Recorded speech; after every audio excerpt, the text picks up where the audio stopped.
Good morning, Iowa, Scotsman.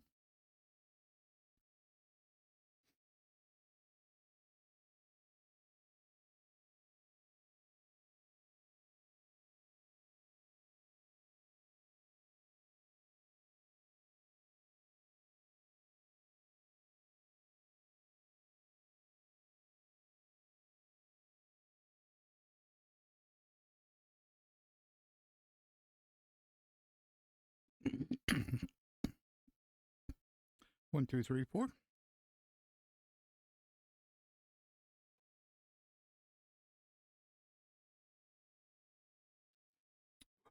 Whoops.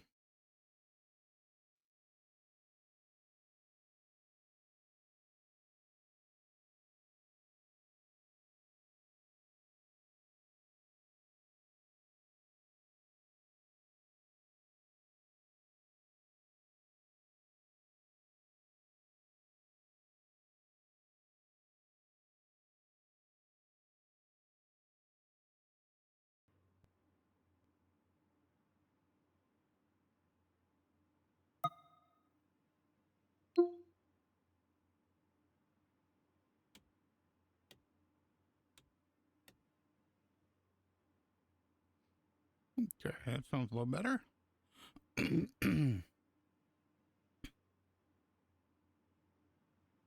flipped the switch. I didn't hear it. I didn't see it in the audio. And then I went, oh, that's right. I forgot to tell it to use the audio strip. Okie dokie. We're in Mexico with using Total Mexico. Trying to MMPQ International Airport. And we're gonna do flight 3 airports, touch and go in the middle, and I'm using explain 12.1.6 beta or 12.1.0 beta 6, and so everything so far is looking okay. So guess we'll see if we can get this airplane started and kind of go from there. We'll start just a little bit early, but that's okay. Okay, so we'll turn the power on. Turn the give me some extra beacon on. Fuel pump. Get some fuel flow. Yep, that's good. Back, fuel pump off. Yeah, a little bit of throttle.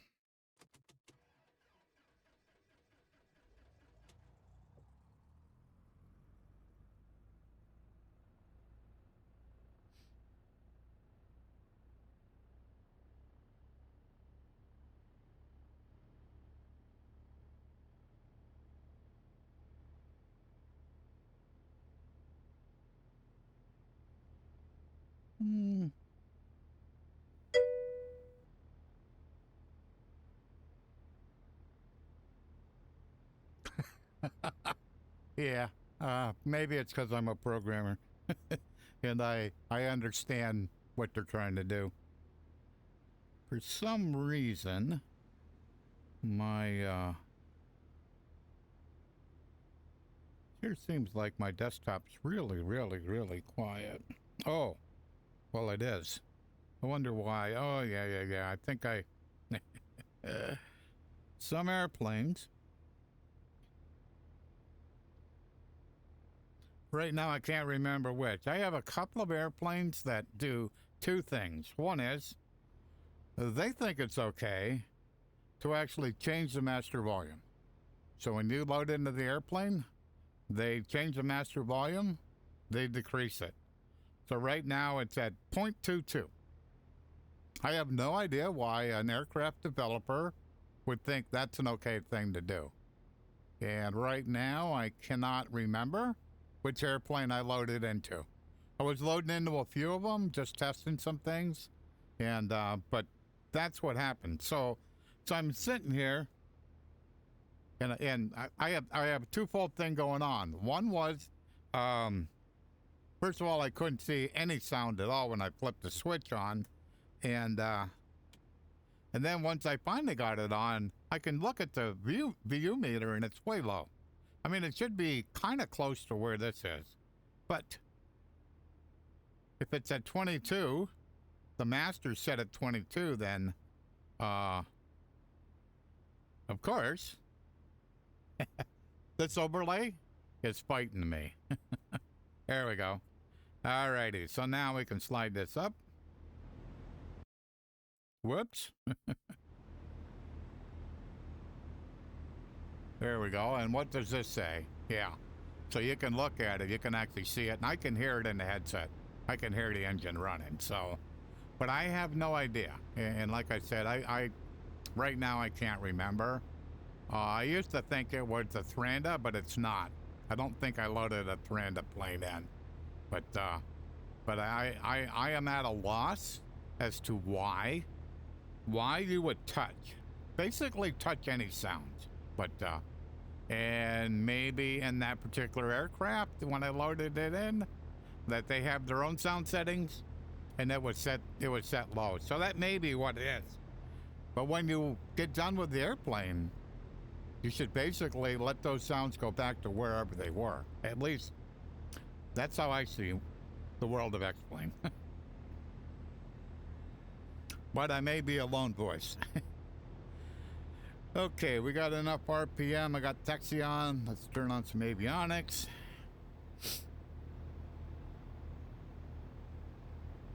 There we go.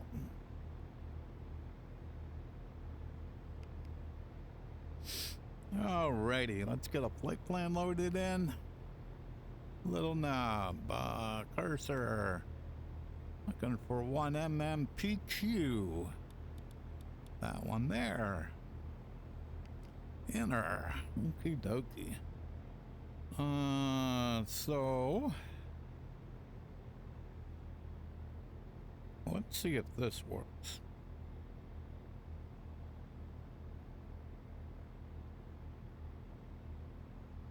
Okay. Say weather. Cessna 6 Bravo Golf weather at Mike Papa Quebec is scattered. Visibility is 6 miles. Winds are calm. Cloud coverage is 4,000 scattered. Current QNH is 1005. Temperature 29 or dew point 24. Say active runway. Cessna 6 Bravo Golf arriving and departing runway 10. Okay, 10. 1, 2, 9, 1, 0. When I was coming here, I was having a hard time figuring out the difference between 0, 1 and 1, 0. Not hearing it, but actually dialing it in on the on my heading indicator. So we got it figured out now. So alrighty, looking good, looking good. Everything is kind of looking in the green. I got oil pressures in the green. Where's my oil temperature? Oil temperature's also in the green. Alrighty. Okay, I guess we're about ready to go. Let me I'll bring up the airport map. Alrighty, so it looks like we're gonna have to do a back taxi. So we'll get permission, and then kind of weird the way this airport is. There's no taxiways. There's just a taxiway here, and it's actually this terminal and stuff actually is quite a ways away from the airport, but away from the runway. So Cessna 6 Bravo Golf ready to taxi. Cessna 6 Bravo Golf taxi to runway 10. Taxi to runway 10 Cessna 6 Bravo Golf.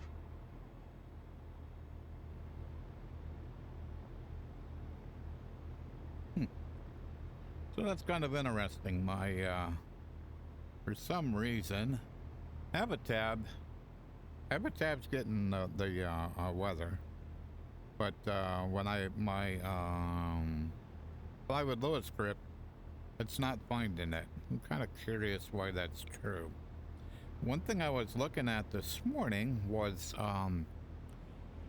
early this morning, none of the airports that I was going to, none of them had current ATIS or current METAR, and so a lot of them were like, say, 8 hours old. One of them was 10. This one here was like, before it finally updated, it was 12 hours old. So when that goes on, the METAR file won't get, it gets created, but it won't get this airport, any airport that's too old, and I don't know what that number is. I don't know how many hours that is, but it won't actually make a METAR for this airport, for an airport that's too old. And like I said, I haven't explored enough to figure out how far back that has to be. So, alrighty, where is the runway? There it is. Okay, get out of here, way. Yeah, like, so this terminal's like way back off the away from this runway. It's kind of weird. I was taxiing down, and I'm like, I know there's a terminal here, but I can't see it. It's got all these trees and stuff, and I couldn't see the terminal through the trees. So, alrighty. So I believe 10's going to be on the right. We'll take a look. Is that what it's telling me?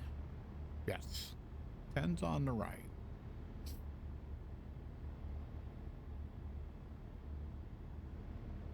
Does the windsock agree? Kind of. Looks like it's almost a direct crosswind. Yeah. Yeah, and this is a wide runway. Wowee cowie.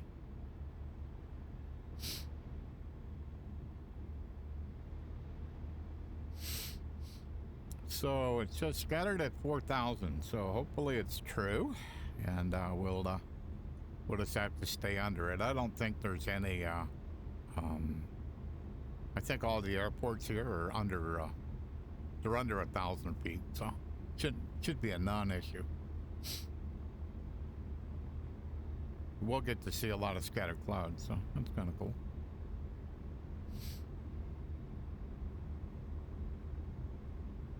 Cessna 6 Bravo Golf advise when ready for departure. Wilco Cessna 6 Bravo Golf.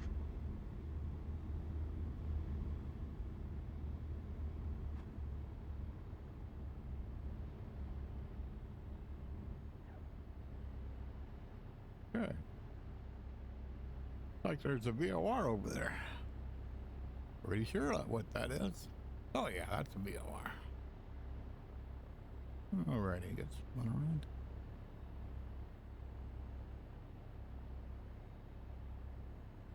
Put parking brake on, land on, taxi off. Nav and strobes. Okay. Trim for takeoff. Like the elevation's about right.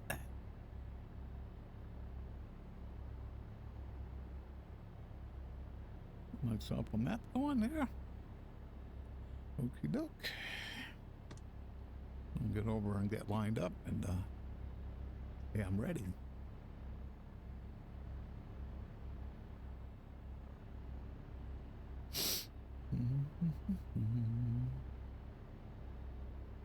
So that's going to be the last day I'm going to be streaming for probably 10 or 14 days. I don't know it quite yet. I hope to get a couple of streams in before I go to Flight Sim Expo, but we're doing a road trip to Virginia Beach for a wedding. Alrighty. Cessna 6 Bravo Golf ready for departure. Cessna 6 Bravo Golf winds are COM QNH is 1005 cleared for takeoff, runway 10. Cleared for takeoff, 10 Cessna 6 Bravo Golf. So we're gonna go to my girlfriend's daughter's getting married, and so we're going to the wedding in Virginia Beach. We'll be there about 3 days. Whoops, easy Bill. And then we're gonna head to Alabama. Her parents are buried. Her dad is buried in Alabama, and so we're gonna go to that cemetery, and then she's got a cousin that lives down there, and we're gonna go visit there, and so we'll be down there for a few days, and then we'll head back home. Be back home. Oh, I think she said the 15th, so we'll be back home for a little bit, and then get ready to go to play some expo. Alrighty, let's see if I can. What am I supposed to be doing there? 09. Whoops. Let me go this way.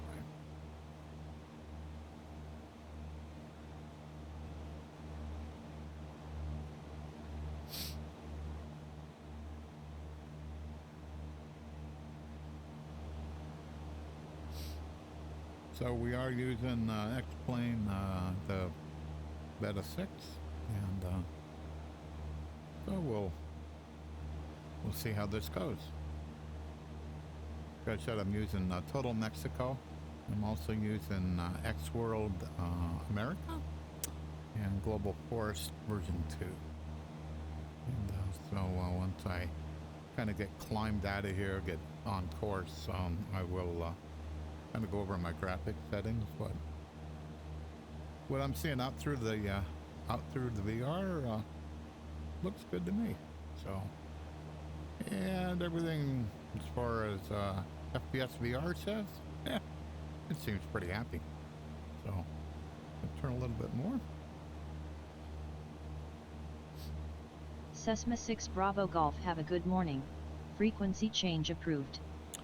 So we'll click on that. And we'll click on autopilot, and we'll see if it kind of knows what to do. So right now I have a white GPS, and it is trying to capture the flight, the magenta line, and so once it kind of gets close enough, it'll so the white GPS will change to a magenta, or to a green. You can see it's a little bit steeper than a 45, trying to capture.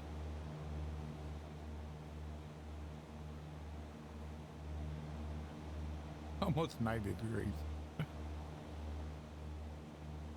So now it turned green.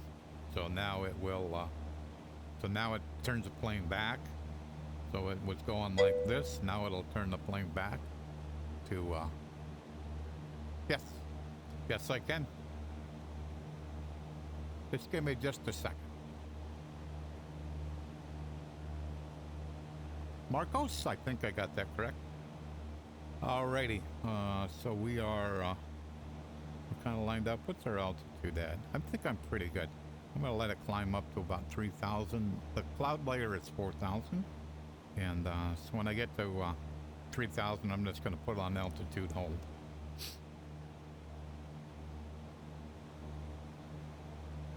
And that will be good for 65 miles. Altitude hold, 3,000 feet.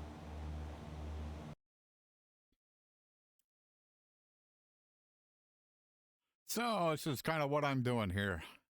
So I'm running VR, so my settings may not match what a lot of people are doing. I've been told that with Beta 6, some people are getting stutters with this enabled. On Beta 5, I couldn't even enable it, so I'm leaving it unchecked for today. So pretty much up to the top, anti-aliasing I have on none. And what I've done is I've changed my super sampling. So if you look at my super sampling, so it's 70% for X-Plane. So what that means to me is, so it's 2980 by 2980. The native resolution of this headset is 2560, I think it is. And so I'm super sampling it by about 500 per side. Cloud quality to the top, just aircraft shadows, rendering distance high, max on world density, veg in the middle. I think that's it. Where's my engine at? Okay, looks good, looks good. Seems like I'm really putting a lot of power into this. I think I'll pull you back a little bit, because I'll probably overspeed, so we'll just pull that back a little bit. Kind of look over everything, make sure everything's in the green. And I forgot one thing. Bad pilot. Whoops, where I wanted to go. Bad pilot. Was in a bit too much of a hurry to check my fuel. So we're gonna roll you up to about 4. About 4 hours. I don't think I'm gonna be gone that long, but that way that should give me, I like that. So that way I won't have to do that ever again on this flight. So, okay. So need to adjust view. Okay.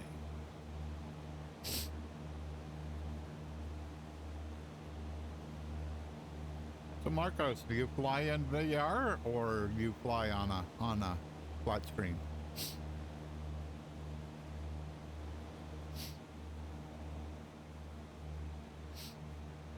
Yeah, so we're doing about 101 knots. So and we're looks like 35 minutes away from our next airport.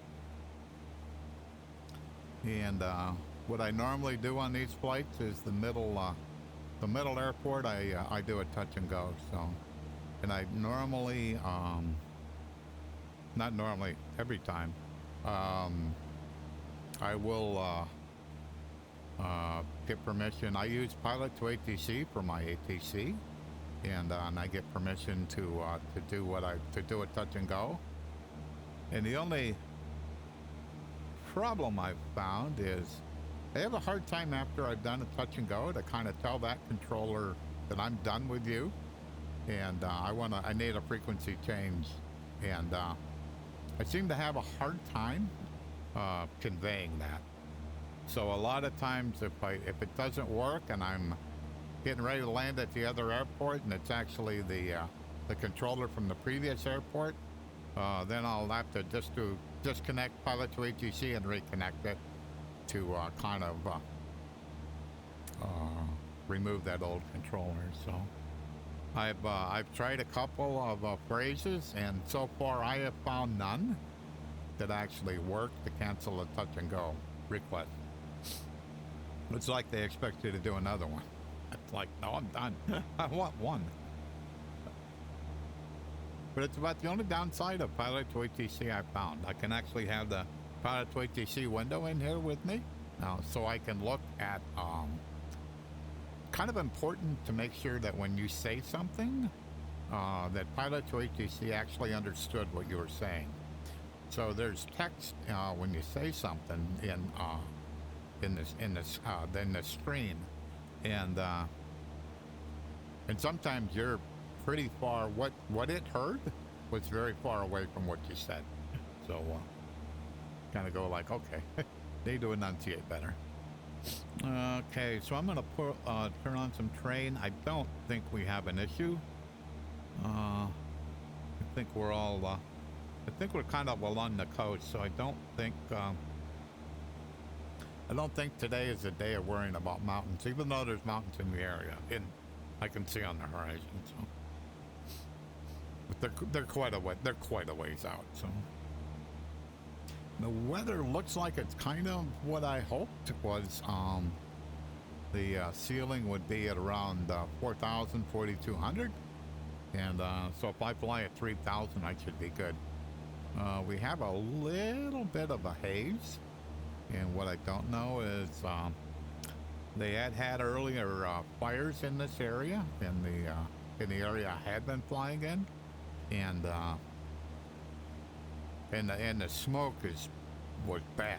I mean, it was like I think I had visibility of under 2 miles, 2 statute miles. So that makes finding an airport challenging, and it was.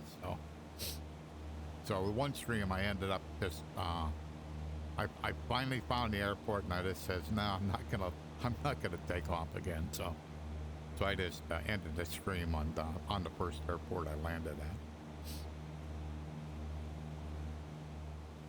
But all in all, personally, I've been quite happy with the betas, the public betas for 12.1.0. I've been pretty happy with them. So there was an issue with 5 if you didn't have there was some graphic setting, but I have a 4090, so mine was set on, so it was irrelevant to me. So there was like a test DXE, and I tried it, but I never when I streamed, I didn't use it when I streamed. So it was okay.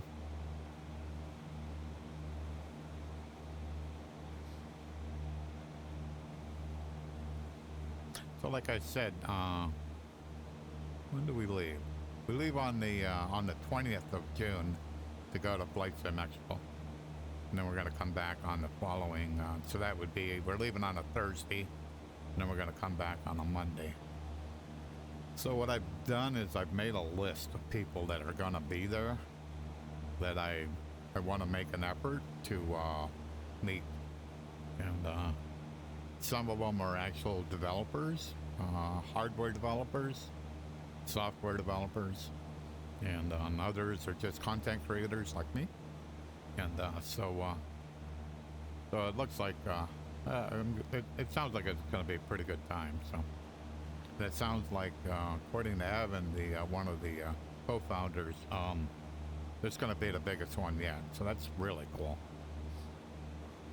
And all of them I went to, I've just had a great time. You know, the only one I didn't go to, I kind of bailed, was the one kind of towards the end of COVID, being a very senior citizen, my comfort level wasn't high enough. Say, nah, I'll be okay. Here's the funny part. So I didn't go to that one. I canceled on that one. I went to the one in Houston. The one I went to Houston sometime. So I went to Houston, with my girlfriend, and then we come back, and she went to a conference in D.C. And after she come back, we're not so sure. She thinks we got COVID in Houston.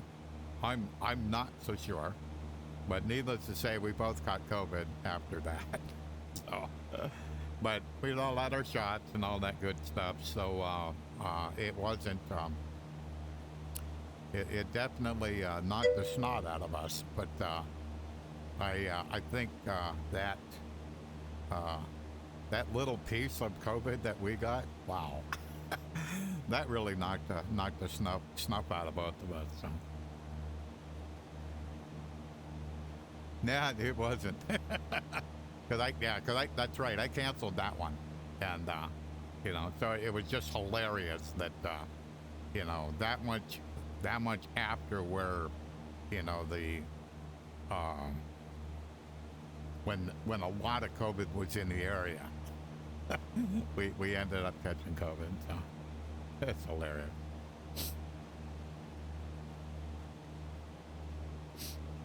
So at least I got to experience a little taste of that, and that was not a good experience.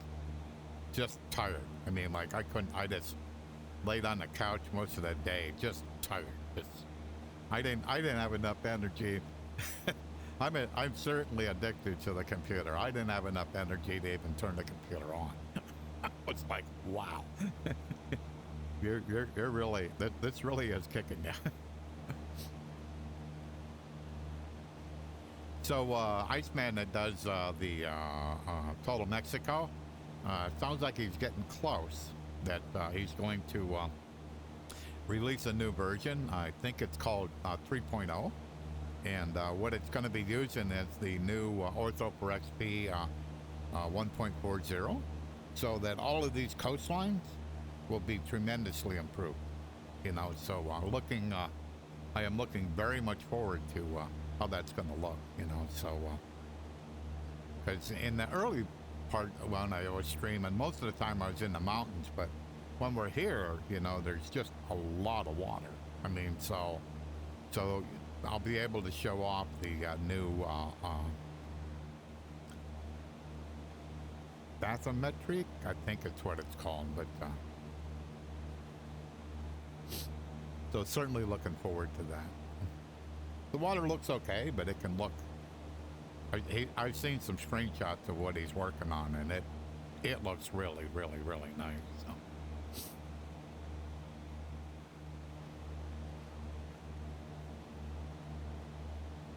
So there's a couple of hardware vendors that I'm looking at that I want to see when I go to Vegas and play some expo. So one of them is a company called FlightSim.com, and what they have is a force feedback yoke, and so right now I have a Fulcrum 1, so I have a very, very nice yoke with a pretty good throw on it.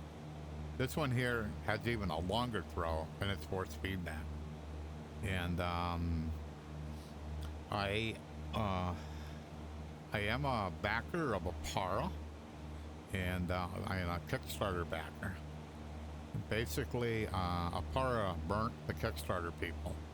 So there was, trying to think how many Kickstarter people there was a lot. I'm thinking the Kickstarter was around $77,000. So there was a lot of people. I mean, easily into the thousands. And they burned us all. What they ended up doing is they did a whole bunch of crowdfunding programs. They did Kickstarter, they did one in Japan, they did another one someplace else. And for sure the Kickstarter people got burned. And because we've never ever received a headset. And so I have a bad taste in my mouth for that type of, for Kickstarter. And so when I heard about this yoke and I heard he was going to be using Kickstarter, I was like, oh no, because the yoke looked really nice. And I'm like, oh man, that's a, I'm gonna have to think about this. So evidently he kind of must have seen all the bad press Kickstarter's getting. And so he changed and he used a company called Indigo. So Indigo is also a crowdfunding platform. And so basically what he has done, and so the Indigo part is the second part. The first part was just like early adopters. So there was 50 of them. So those are getting shipped right now. So he's already made 50 of these yokes. And basically he's shipping them to 50 people that were the early adopters before the Indigo program. And the Indigo program is basically to kind of raise enough capital to kind of go into production. So the fact that he's actually shipped 50 yokes already, you know, it's kind of like Apara didn't ship anything. I mean, that I ever saw until probably a year and a half after the Kickstarter started, maybe even 2 years, and before they shipped anything. So completely different. And one thing that the developer of this new yoke, he basically says, even though Indigo will not guarantee anything, He says, I will. He says, if I can't deliver, you'll get your money back. You kind of go like, okay, you know, so, and he's going to be at Flight Sim Expo. So I'll be able to actually face-to-face talk to him and ask any questions I have and actually get to try the for real. And so looking very, very much forward to that. So the other person I'm looking forward to seeing is the company called Sodium Space. Basically, they're making a kind of like an open source VR headset, and and it's called a VR1. So it's seriously high end. It's like what is the resolution? It's high. Mine's like 2560, and I think it's like 3580 or something like it. Or maybe it's 2880 or something like that. It's higher than this, but it's bigger. It's bigger by quite a bit. And so I'm very interested to kind of look at it. What does this feel like? I mean, I'm pretty used to this really, really, really light headset, and I'm quite used to that. And it will this other headset will have to really blow me away before, and it's not cheap either. I'm kind of thinking if I got one kind of similar to what I have, maybe with eye tracking, I'm probably going to be in the $2,000 range. So it's much more money, and but I want to be able to look at it myself, not what reviewers say. Now I've been burnt too much on people that say, "Oh, this is a great headset," and then you actually get it and go, "This is really crap." You know, it's really not. And so looking at them myself is important, because I actually last year at Flight Sim Expo did get to try on a Pimax Crystal, and I personally have to admit I was not impressed at all. I kept hearing about all these fantastic visuals. Well, there evidently was something wrong with the one I was using, because I didn't see that. So, and actually I think it was Josh. I don't think he works for him anymore, but I kind of told him that. I says, because I was using a Vipro 2 at the time, and I swear my Vipro 2 looks better than his expression was priceless. So he didn't think that was appropriate, but it's what I thought. That's what I've seen. So, but so those two hardware things is what I wanted to see. So cool.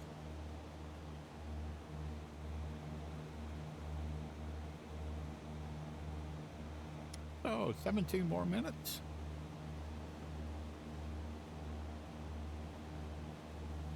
Yeah, so when we get out kind of out kind of in the countryside, you know, then this improves tremendously. So you figure I'm right.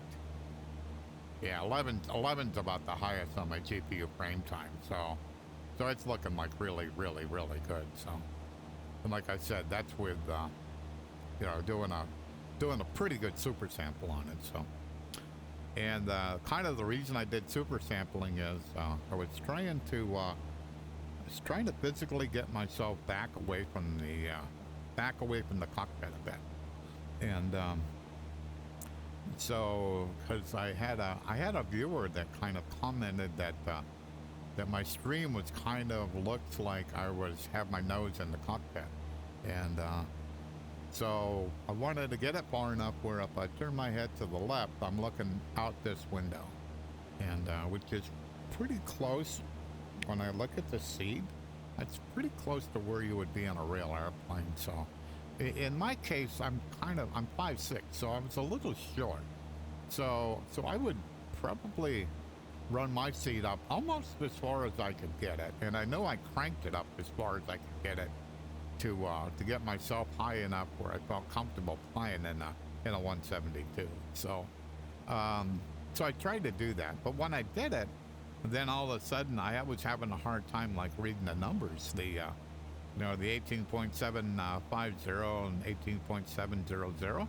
I was having a hard time seeing them. So I says, okay, well, let me turn the anti-aliasing up. I did that, and the frames tanked. I went, that's not going to work. So I says, okay, turn anti-aliasing to none, and then turn super sampling up. That was effective.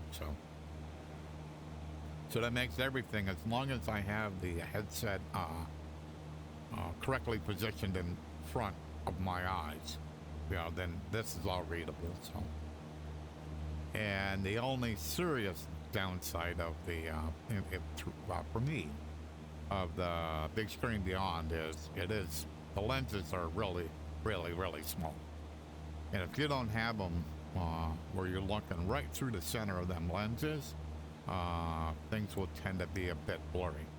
And but once you're there, it's clear. It's really clear. And I have the audio strap, so that makes the comfort level a lot better. Before I had, like, it's called a soft strap, so it's like an elastic. So you had to get it to kind of keep it positioned correctly on your face. You had to wear it kind of tight, and so it would push the facial interface into your face. And with this, I wear this fairly loose.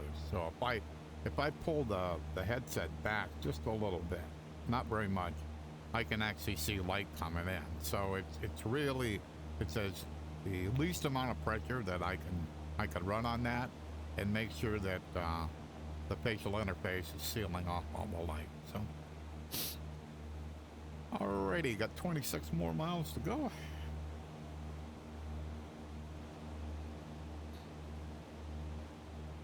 We're doing what, about 102 knots? Looks like there's a lot of water in this area. They had a whole bunch behind us, and there's a pretty good lake right there.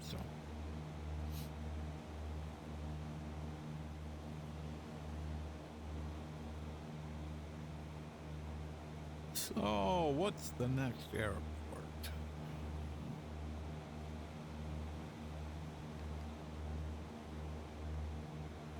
CE.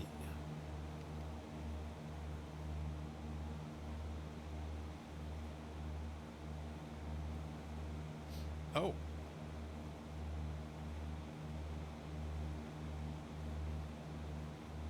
I put in PE and not CE.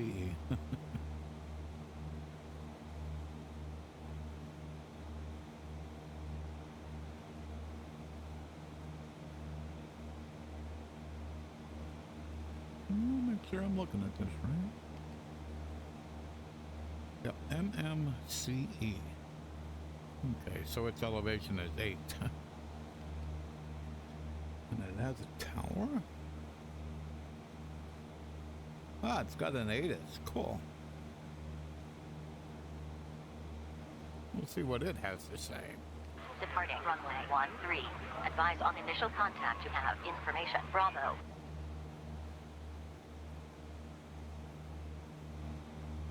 Ciudad del Carmen International Information. Bravo. 1510 Zulu. Wind 160 degrees at 13 knots. Visibility 4 miles. Sky clear. Temperature 30. Dew point 22. QNH 1008. Arriving runway 13. Departing runway 13. Advise on initial contact to have information. Bravo.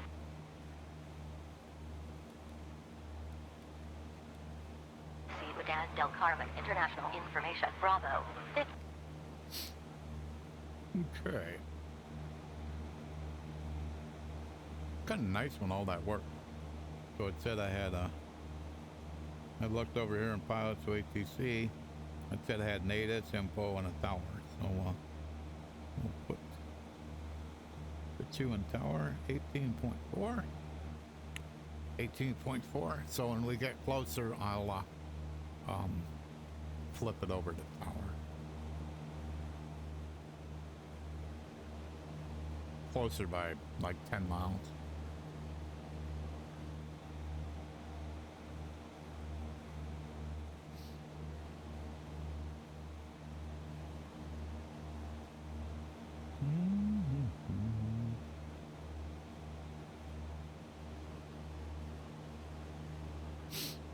Yeah, yesterday I went out to, we We go out for lunch for the retired from Welch's grape juice company, and the group of retirees, they go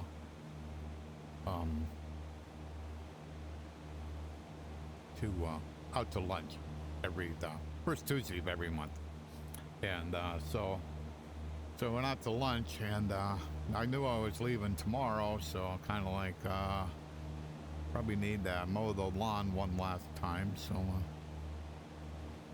this is looking a little entertaining. Not real bad, but not good. And so I mowed the lawn. It says if I don't mow the lawn yesterday, then I probably can't stream today. Well, this is not looking good.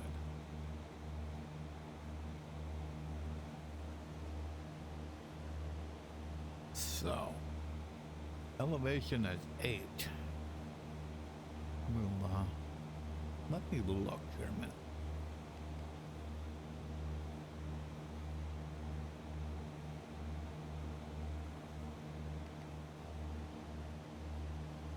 Yeah, I better go down.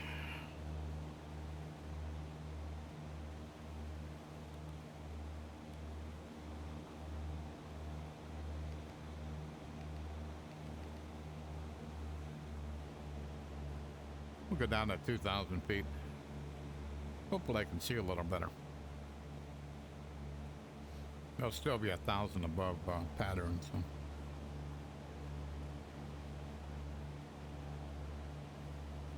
So most of my flights have gone.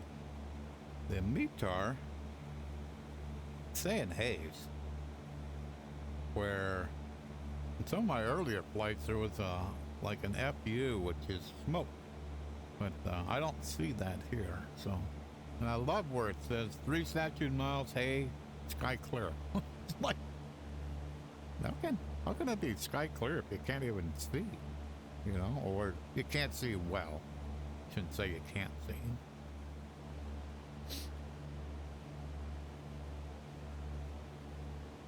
I don't know.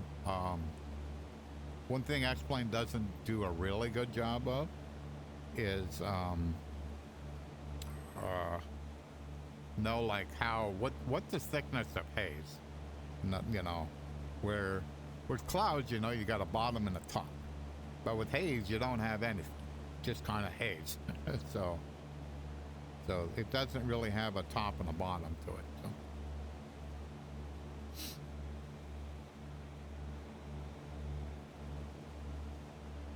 But I can clearly see the ground, so it doesn't look like I can't. And what's temperature? 25 C. We got like no issues with any of the crazy freezing stuff, so.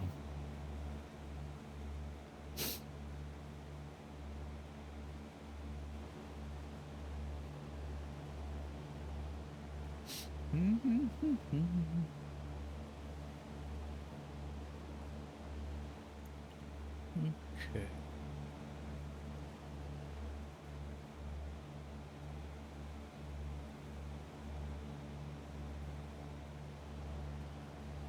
Yeah, and I just did a flight level change and just let it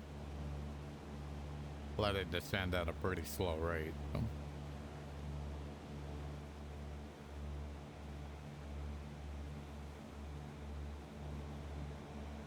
Once I get about 10 miles out, I'll have to be a tad more serious about this.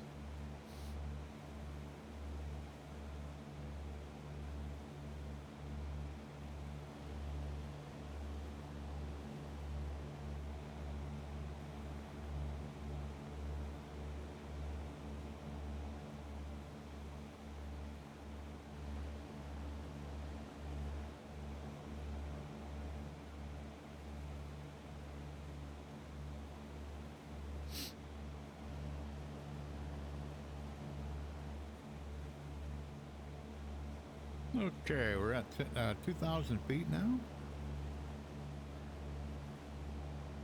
I won't say there's been a tremendous improvement.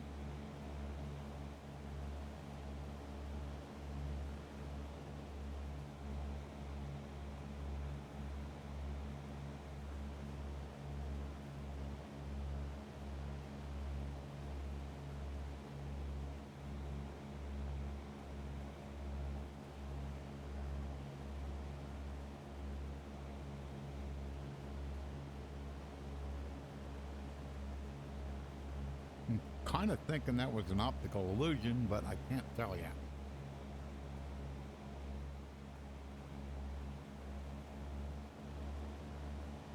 Yeah. So because of the haze, it kind of looked like that was like a ridge, but it wasn't. It was a shoreline. So where are we going here?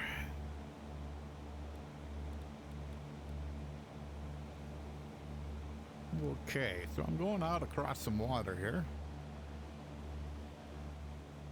So I'm 10 miles out, and this may be entertaining. So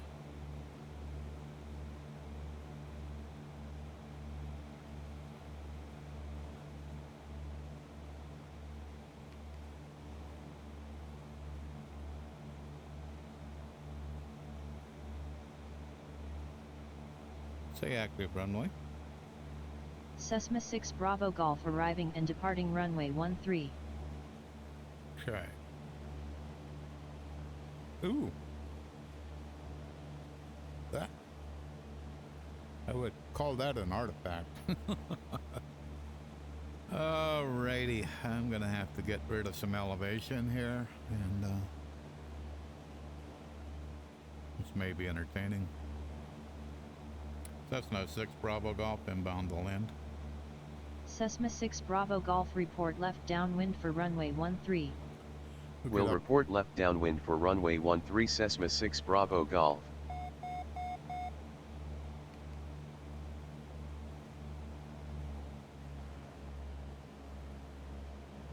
Yeah, the artifacts won't help doing this. Okay, we're gonna pull back some power here. Try to keep on the line. Wow, that is really artifacting bad. Oh.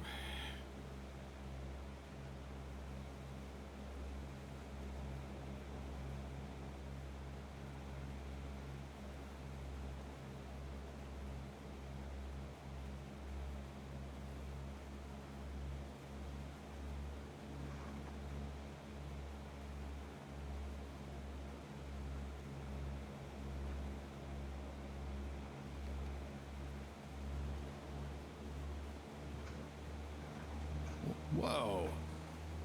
Wow, that was deceiving. That was deceiving. Oh, this ain't good. This ain't good.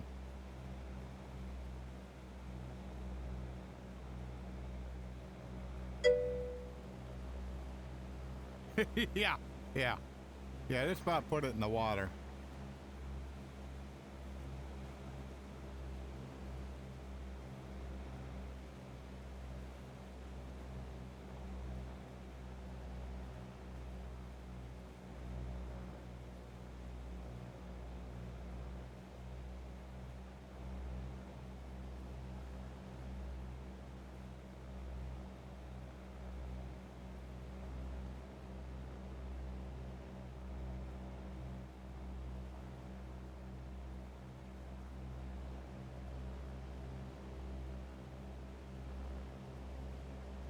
Yeah, I'm not sure we're going to take off from here.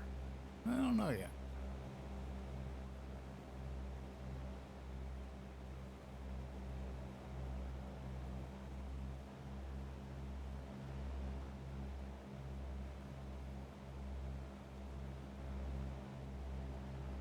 Wow.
So it's 2 miles away. At least I can see land. That'll make it a lot easier. I was watching my my airspeed like increase like gangbusters, and then I realized I was diving. I was like, oh no. Alrighty. So this is a pretty bad approach. So let me look. Okay. Alrighty, we got it. We got it.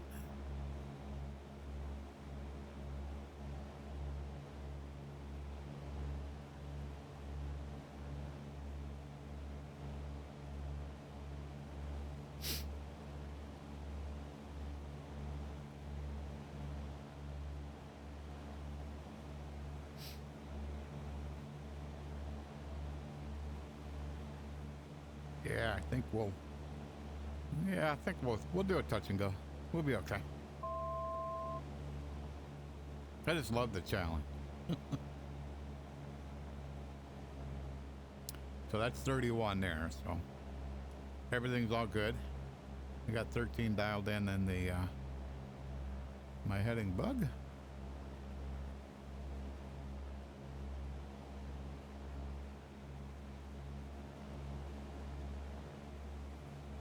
Cessna 6 Bravo Golf, downwind runway 13.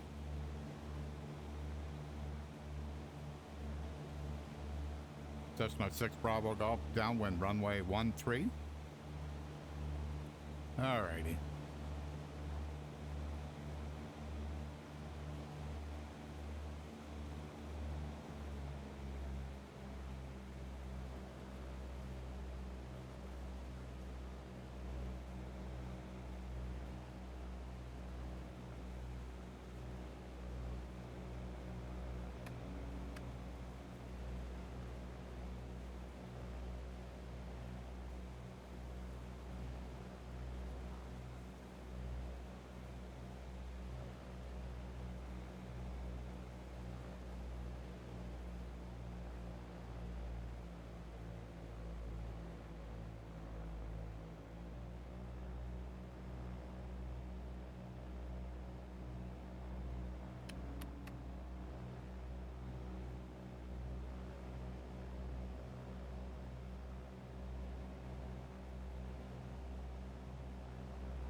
Cessna 6 Bravo Golf, turning final. Cessna 6 Bravo Golf winds are 159er at 14 knots, cleared to land runway 13. Cleared to land runway 13 Cessna 6 Bravo Golf.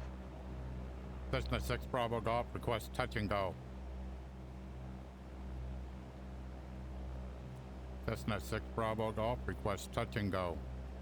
Cessna 6 Bravo Golf winds are 159er at 14 knots, cleared for the option runway 13.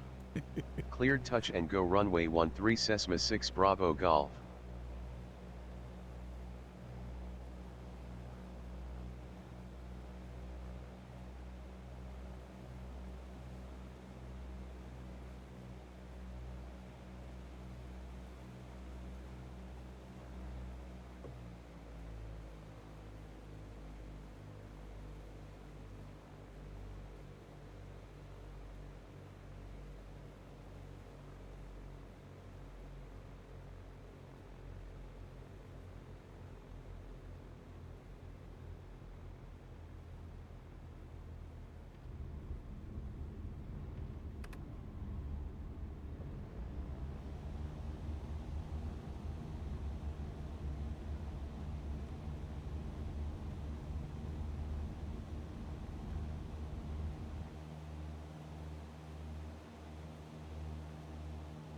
Cessna 6 Bravo Golf, straight out departure.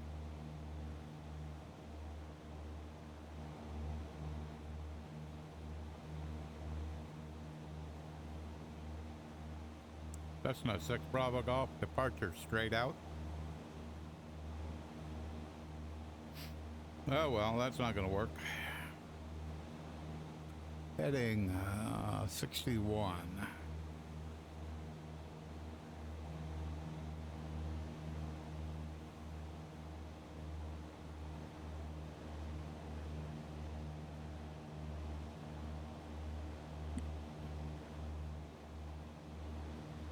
Cessna 6 Bravo Golf, departure to the east. Tower, Cessna 6 Bravo Golf. Cessna 6 Bravo Golf, this is Carmen Tower on 118.4, go ahead. Cancel landing intention, Cessna 6 Bravo Golf. Cessna 6 Bravo Golf, squawk 1200. Well, did that actually work?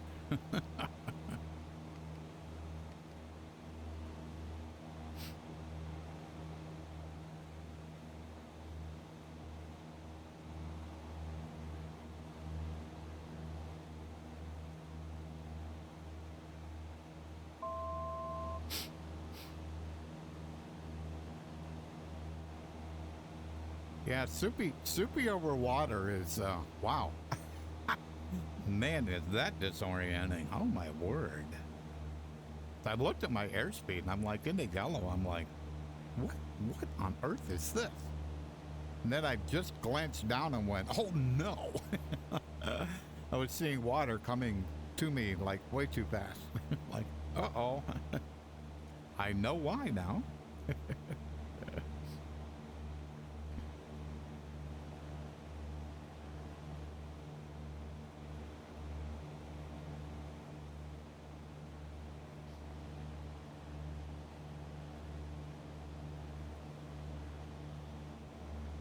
So this part of the flight, just kind of like along the coast here, I put a, if I would have went straight to the airport, then I would have went over the water a lot. So what I did is I put I entered a custom waypoint, and so I'm gonna fly to this custom waypoint, and then we'll go to the airport. So. And kind of glad I did now. Yeah, well, when I get to 2,000, I'll just do altitude hold, and we'll be good. But like I said, we're all along the coast, so it's all flat here.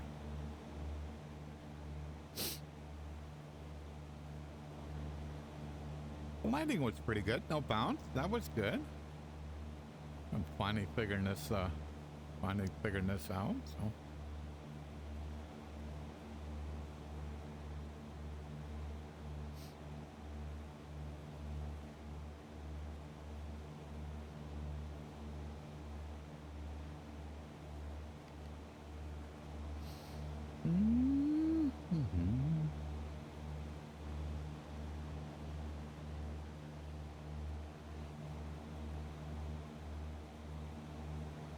Yeah, so you can kind of like loosely see the ground.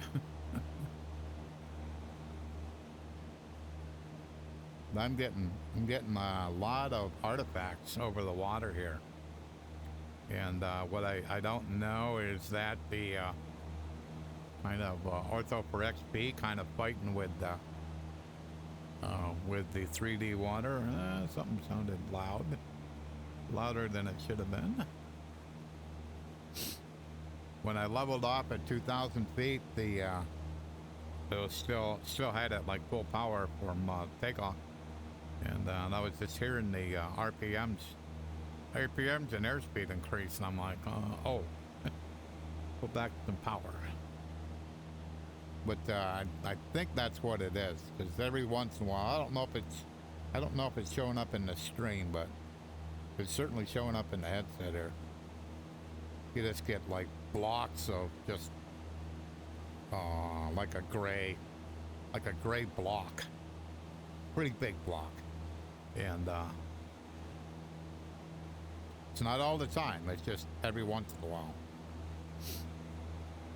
And whether it's related to VR or not, I don't know that, but I'll have to look at the VOD and see if it actually shows up. So, because as far as the performance, there's no reason to have any serious issues, but I do see some reds every once in a while.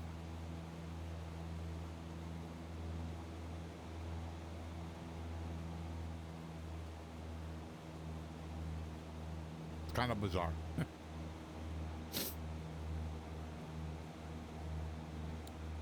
So, next airport is CP. Oh, I put that one in wrong. I put in PC, not CP.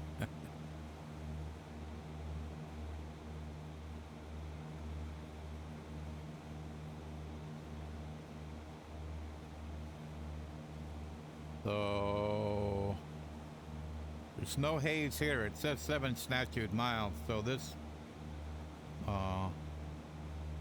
will be way improved. It has haze at the end here, but over in here, 7 statute miles, fuel at what, 30,000, and so we'll be okay. We just got to get by this here.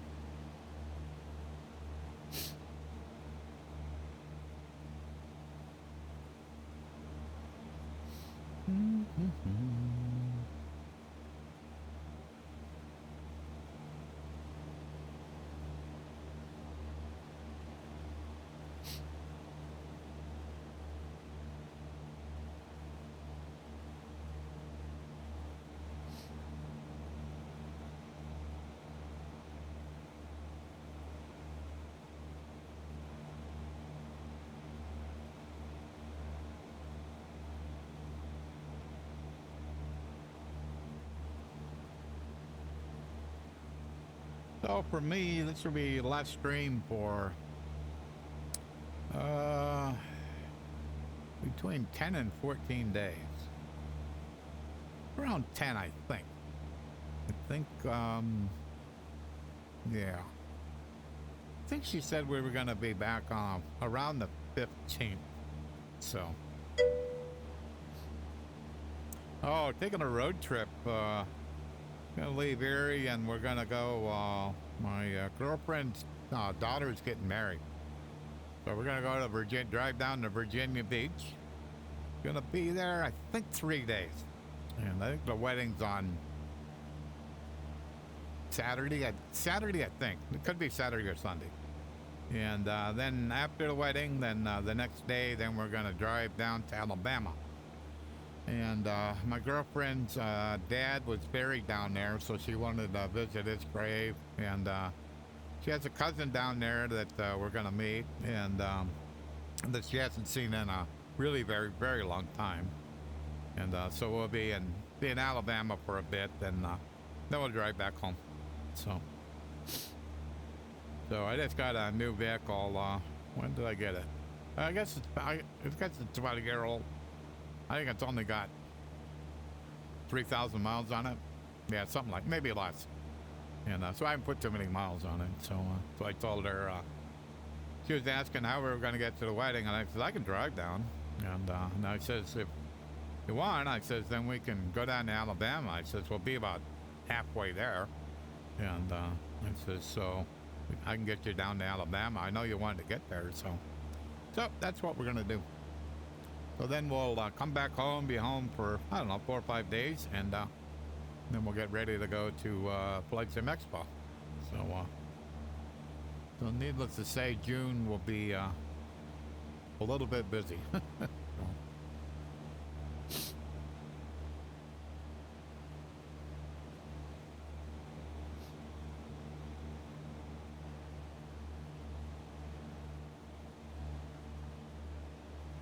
Yeah, it's still hazy, but I can see the water down there, so as long as it stays down there and doesn't come up here, I'll be okay.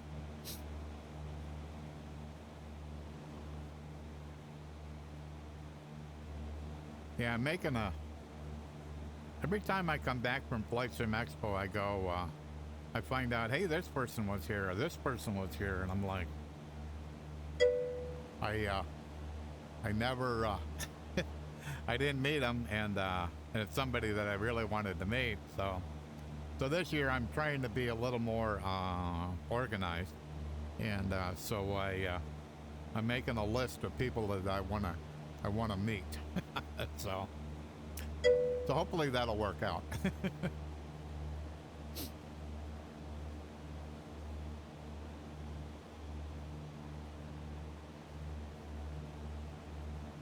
Oh. So you got a pretty busy June too, then. Oh, you got to leave on the 18th. Okay.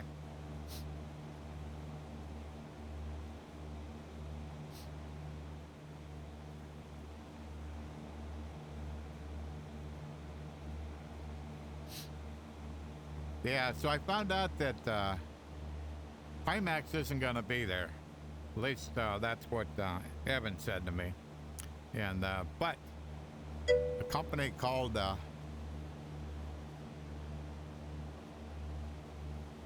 okay, we're leaving coming in on Thursday, leaving on Monday. But a company called Sodium Space is going to be there. They have a VR headset called a VR1, and it's kind of like open source. And he's from the Czech Republic, so it sounds like he's going to be there. Or at least they have a booth there. So I went, oh, that's cool. So they're going to be there, and then FlightSim, FlightSim.com, they're going to be there with their force feedback yoke. So those are two pieces of hardware that I absolutely want to try, and one I already have bought, the flight force feedback yoke. The VR1, it would be interesting to see what it looks like. I already know it's going to be way heavier than this thing, and but I think it has like what is it, 120, 124 horizontal field of view. It's pretty big, and it doesn't look like a Pimax, so it's pretty incredible. So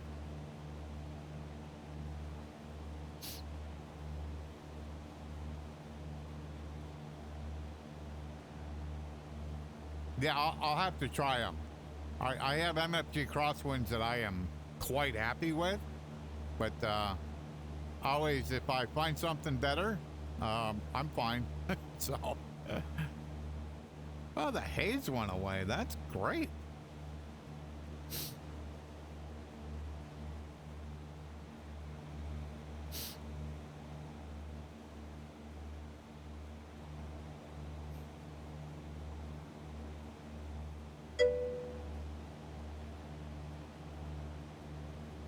Yeah, I have had my crosswinds for probably 5 years now. I just love them.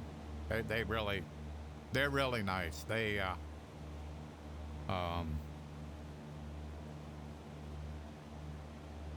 especially like say when you're going down the runway and you got the P factor going in. I mean, it's so easy to kind of keep it really close to the center line. So I mean, it's all on the pilot. I mean, but the pedals help a lot. So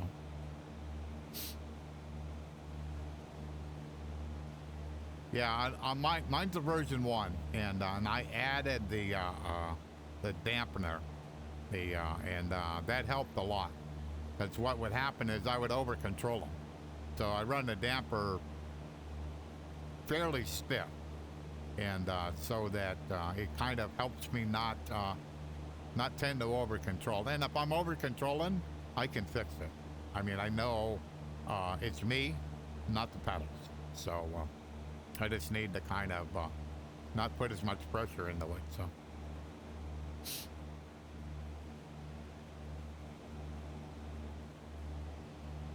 quite a peninsula here.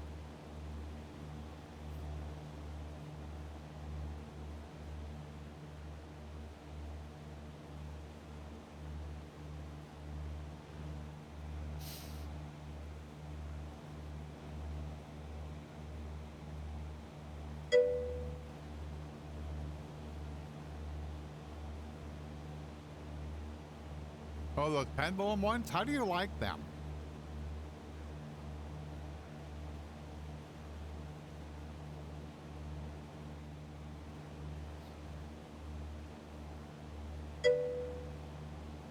Okay.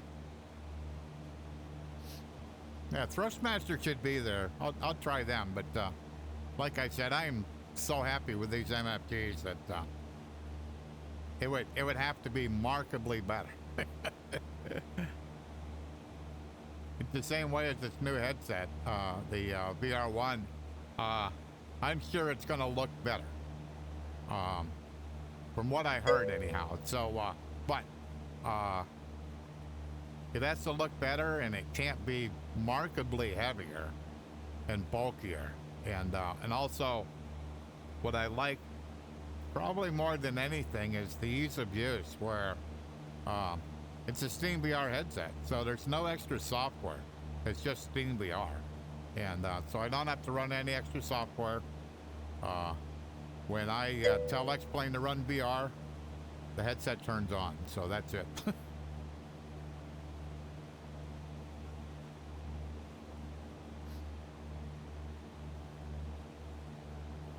Oh, okay.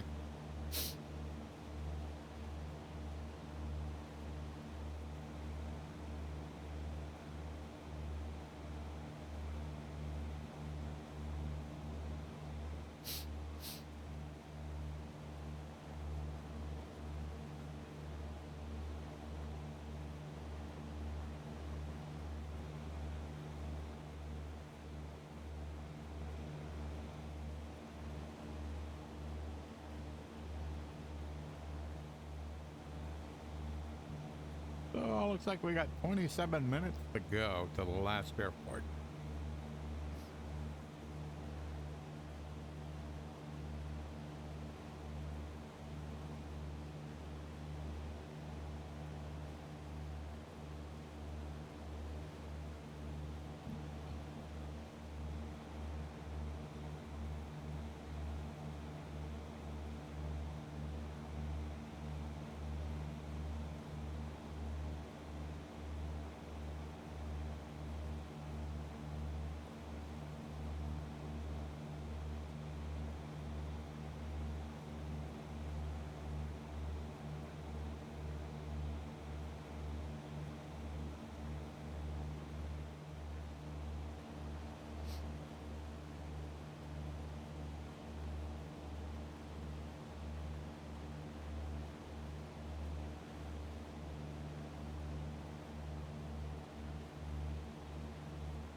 Yeah, my girlfriend's out of the house this morning. She's a regent for the Daughters of the American Revolution, local chapter here.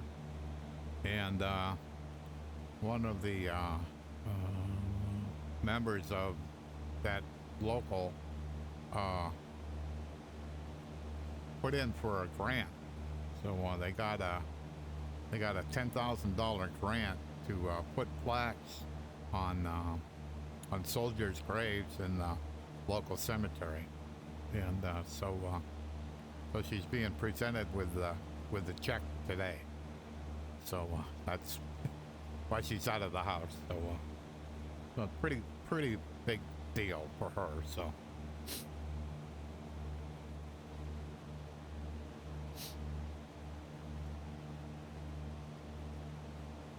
Her daughter's going, her daughter that lives here, he's going up to take pictures of her and stuff.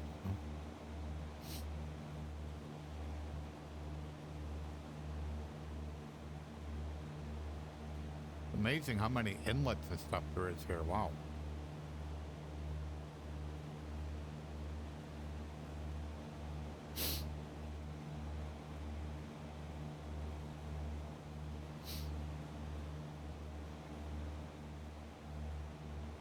Yeah, so I made a flight plan. I've been making my flight plans with Navicraft charts, and so I had made a flight plan. Then I looked at on the last airport to the next one, how the flight plan would go, and I went, oh, that's just not going to work. So I created a custom waypoint up here to just to kind of keep me over a bit more over the land. So. In case something goes south, at least I won't be landing in the water.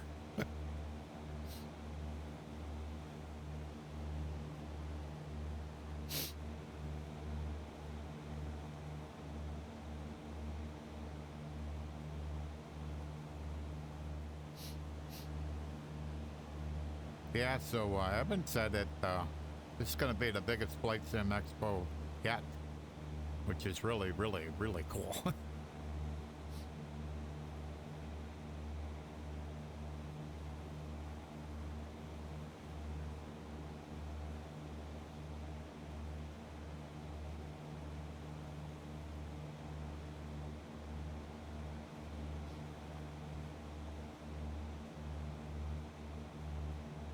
But it's always hard to try to get to see everything. And give take enough time at each booth to really appreciate what they're offering. So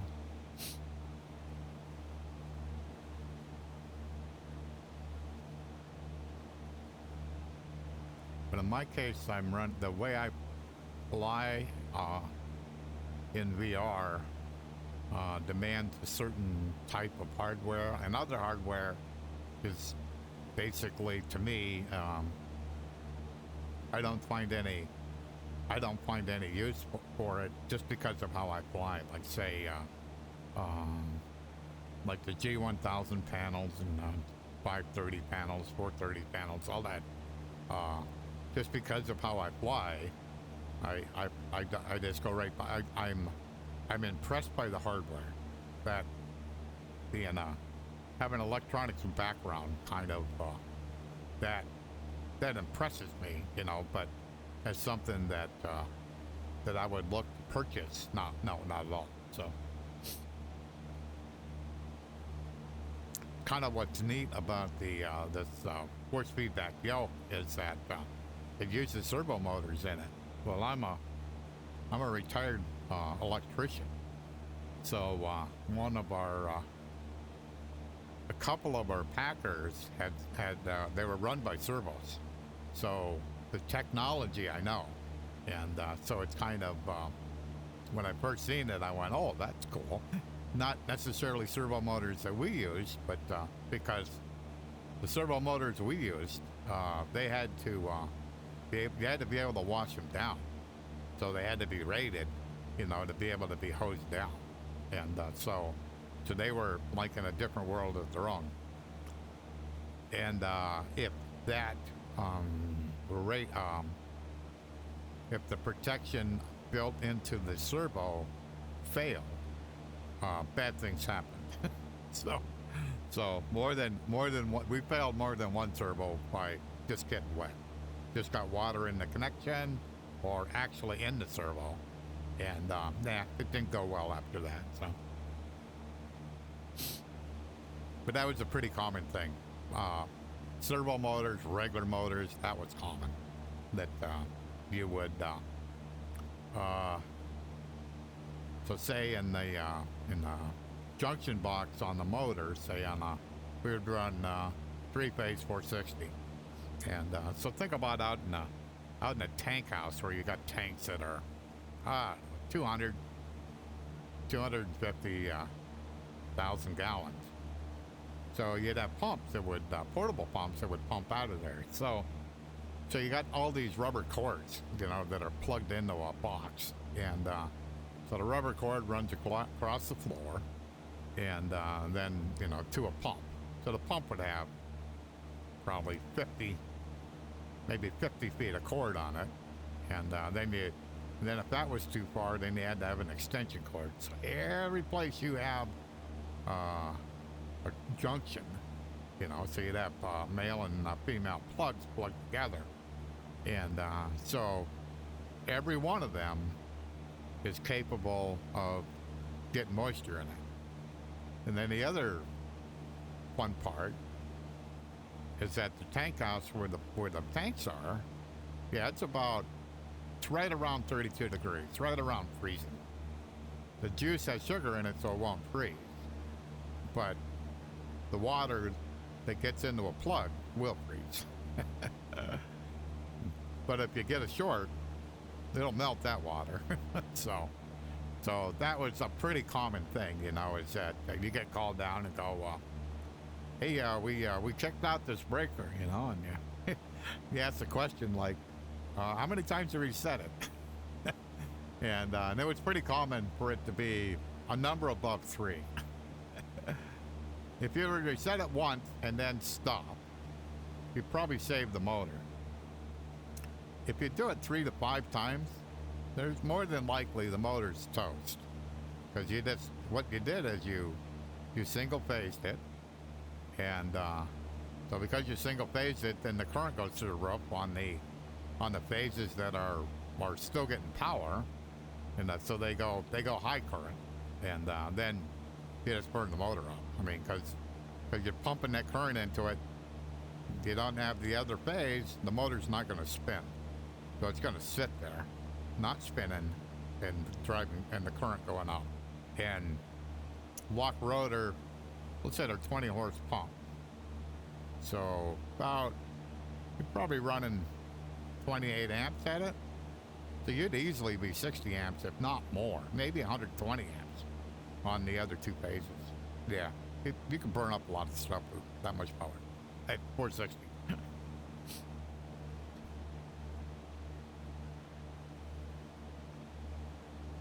So I probably enjoyed that part of my job the least. Because normally you would just tell them, just bring the motor to the shop, and they would always bark, oh, you gotta check it out, you know. Yeah. You got on there, put a megger on it, oh yeah, it's gone. Why does that look weird?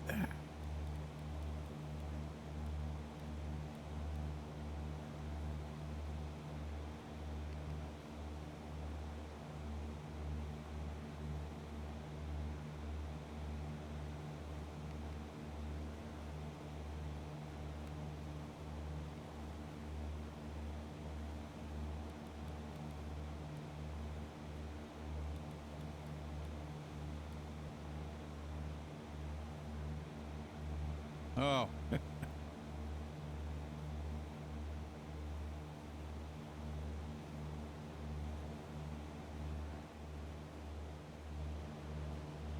I was like, why does my magenta line look so weird? Well, because these are extra magenta lines, and I'm probably ought to figure out how to not have them there. So.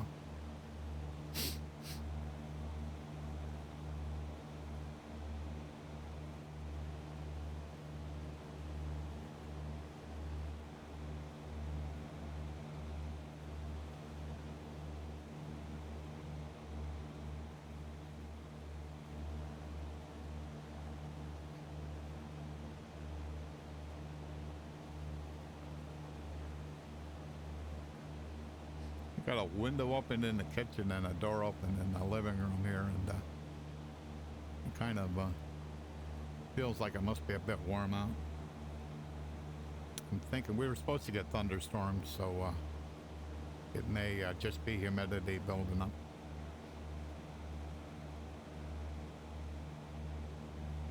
So I was pretty sure I couldn't scream and then mow the lawn after that. I thought that would be a little too chancy.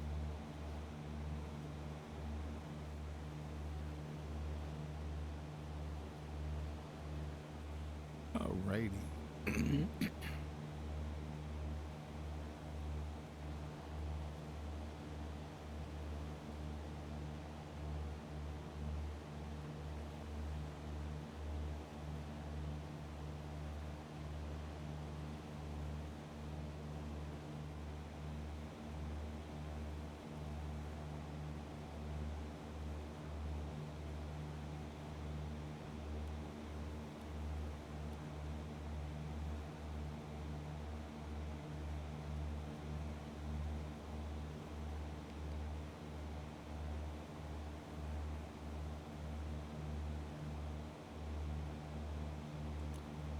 Okay, so after we hit the fix, looks like it's 35 miles to the airport. Whoop.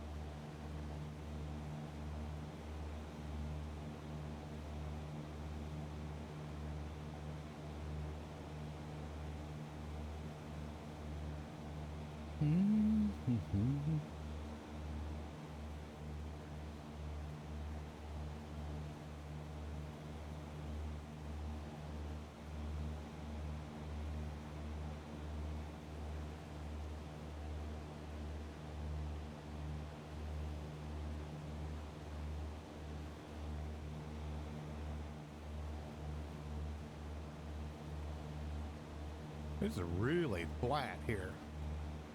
Let me find a map.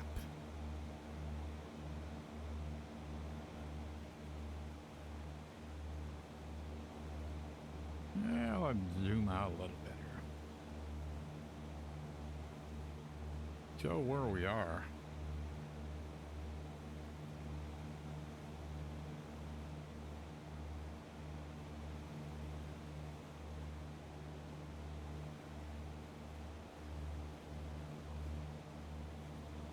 Are you gonna fill in, or am I go too far? Here we go. So we're way down in the southern part of Mexico.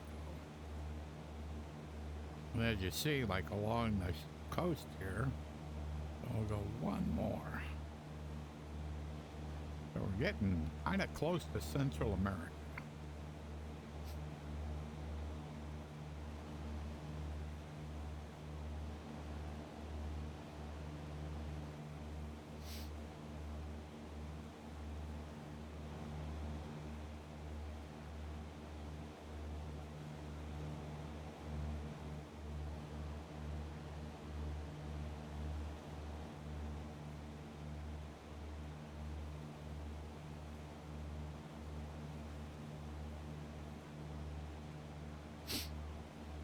It's coming.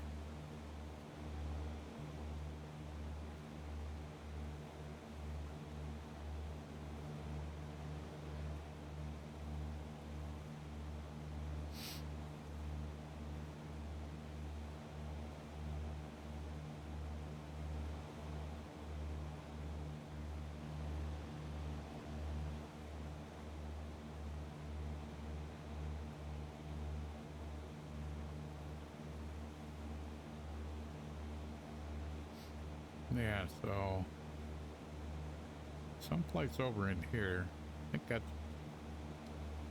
trying to remember.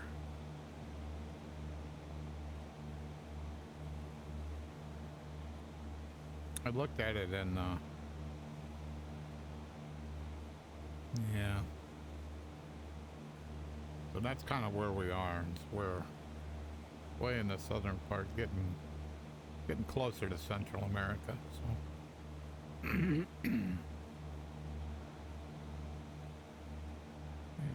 this is the last flight that I did any planning on, because I kind of figured, I wasn't sure I get done with the road trip, how much time I'm gonna have to do anything, so.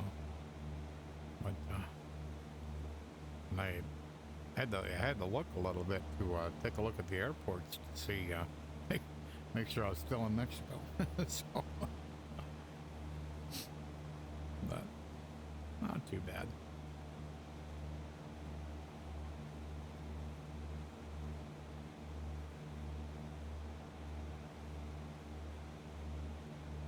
MMCP.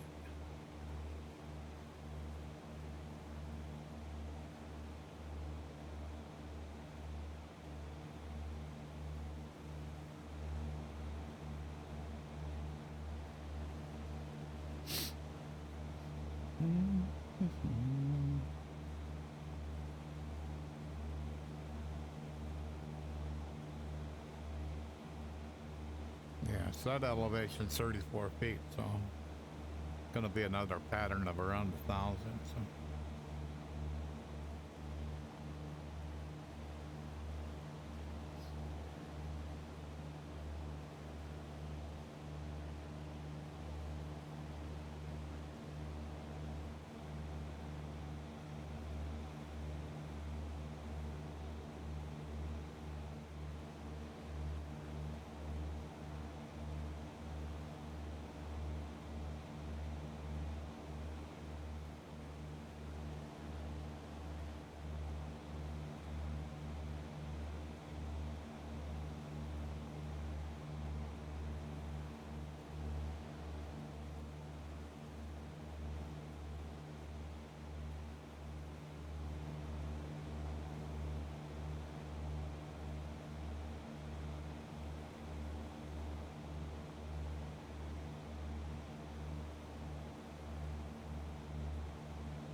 Just constantly impressed with the varied terrain that's in Mexico.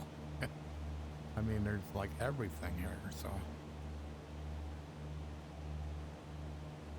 So this here is pretty forested. Looks like not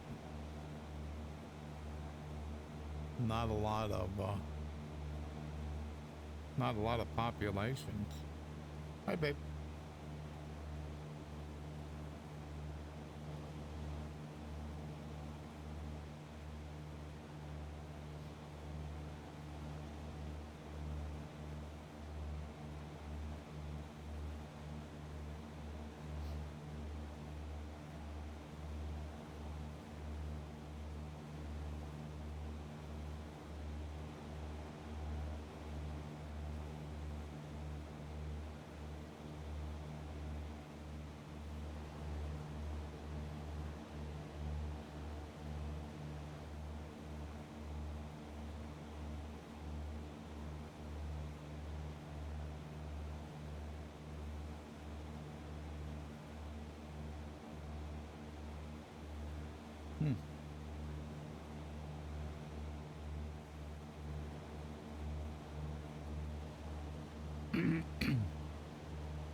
Yeah, she considers a town over there, but for most of it here, there isn't anything.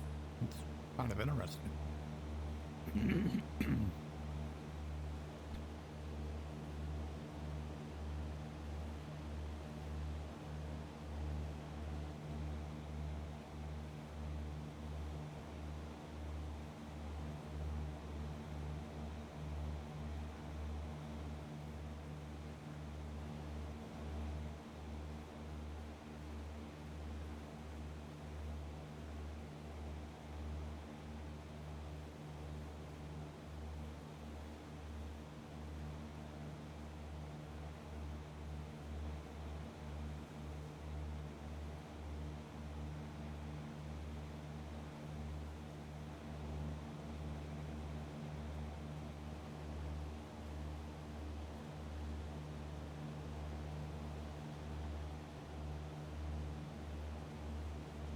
Yeah, I can see what looks like a town over there.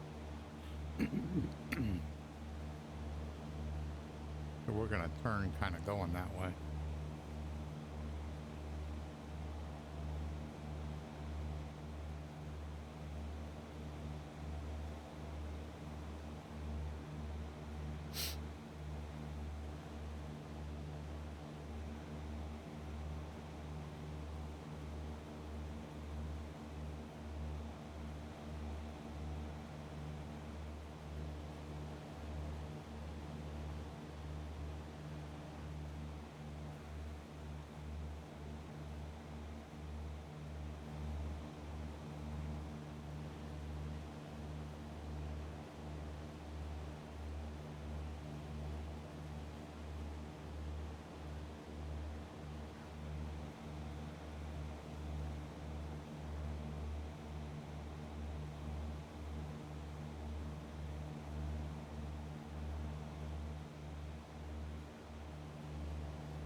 Yeah, a little bit of a town there. Huh.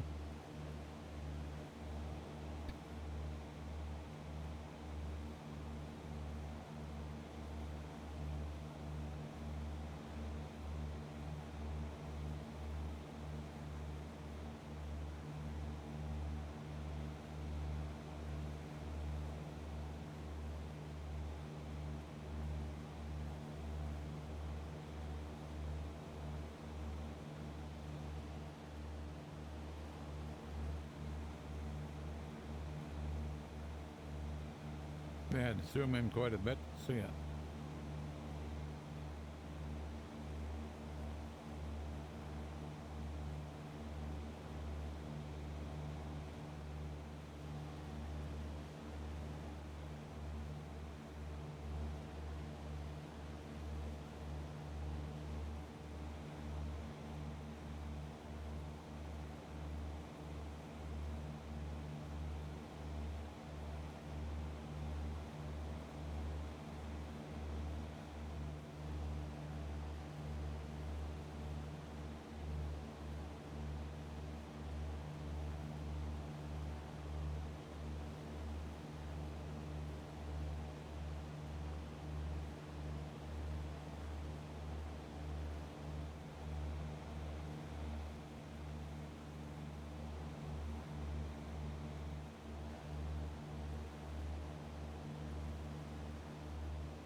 This looks like farmland.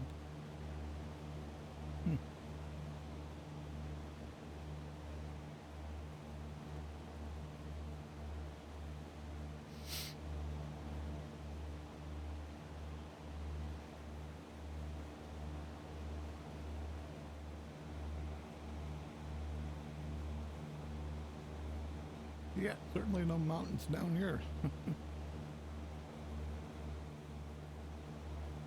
Really flat.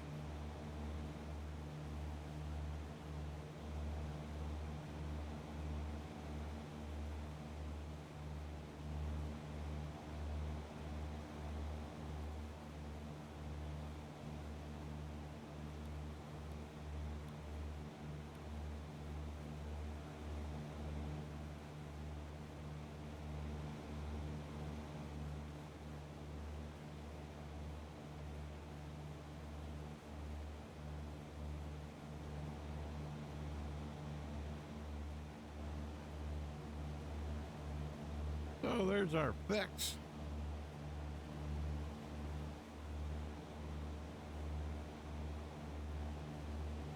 So now we'll go up a little bit along the coast. So we've got 20 more minutes. 35 miles.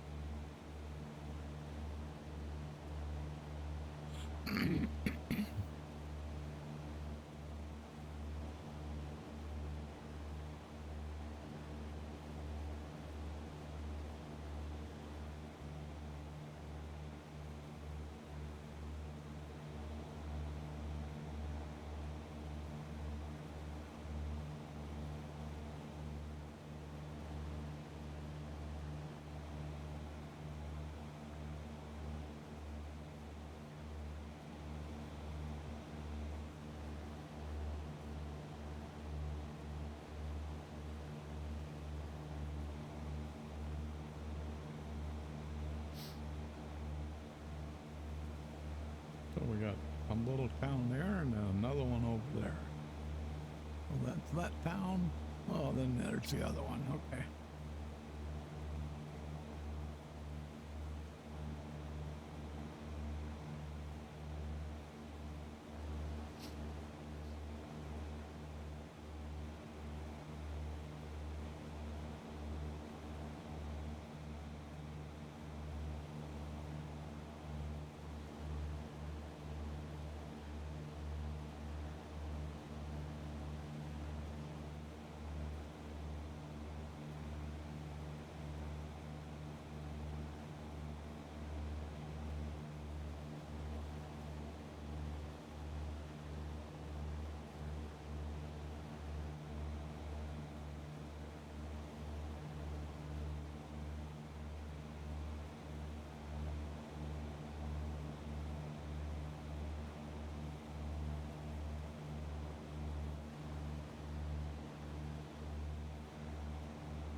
trying to figure out the symbol on OpenStreetMap. That's power lines or if that's a railroad.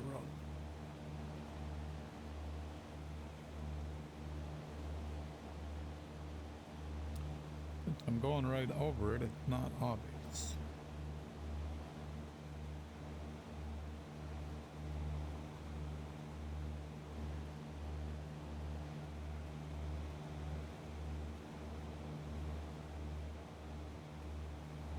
It's going out that way.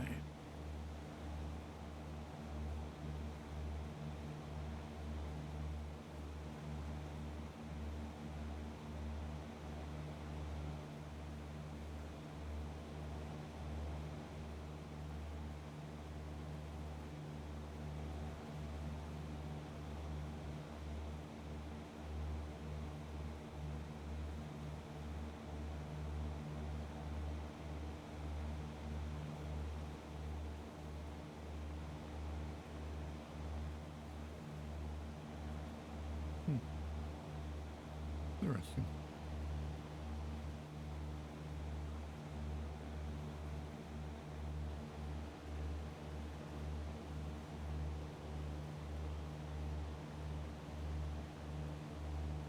That's a little odd. Got this road that like dead ends. You got these buildings alongside of it. Huh.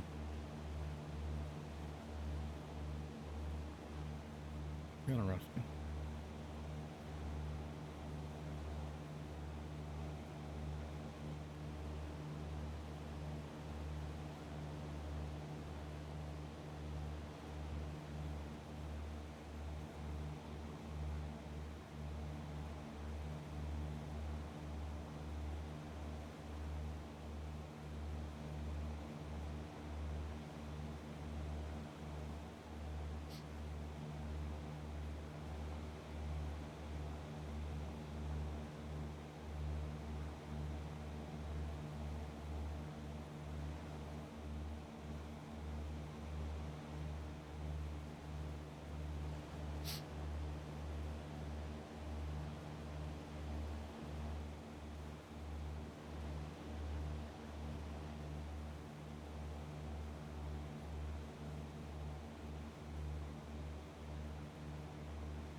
Cessna 6 Bravo Golf contact tower on 118.4.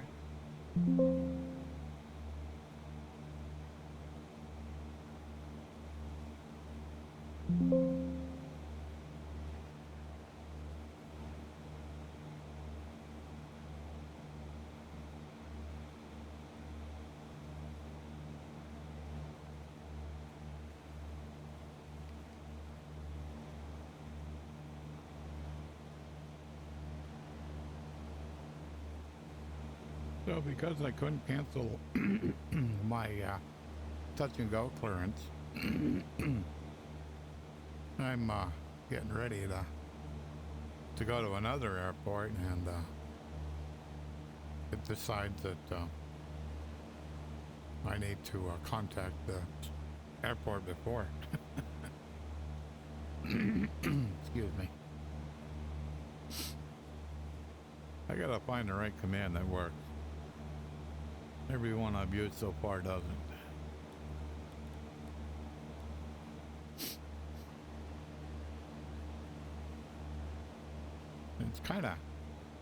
It's a little hard to test because,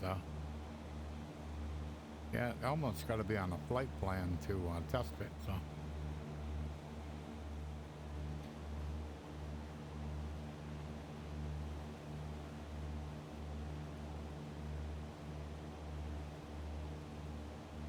I'll do that after I get back home. I think I'll just do some touch and goes at Erie and see if I can figure out what I gotta tell her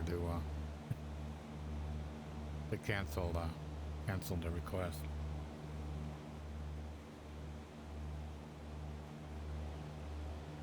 Probably be the fastest way to figure it out. I've already contacted the author, and what he told me that dude didn't work, so I'm like, oh, okay.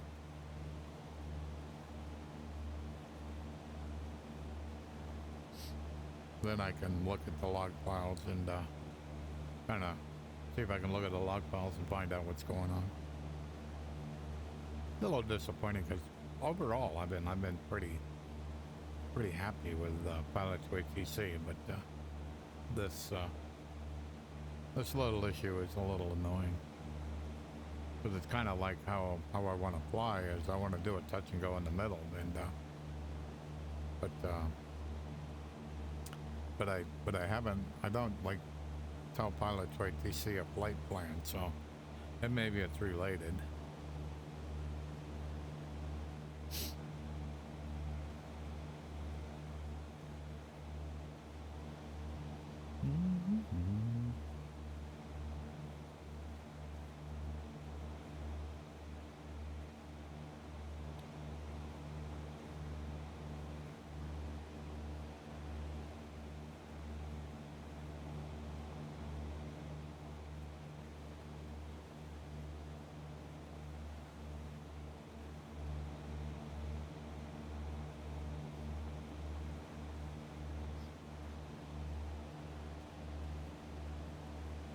So we're about 8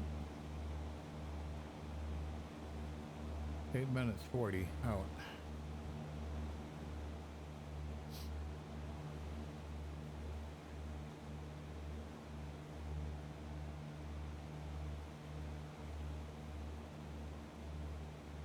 Say weather. Cessna 6 Bravo Golf weather at Mike Charlie Papa is few clouds. Visibility is 7 miles, winds are 149er at 15 knots, cloud coverage is 30,000, few clouds. Current QNH is 1008. Temperature 35 dew.22.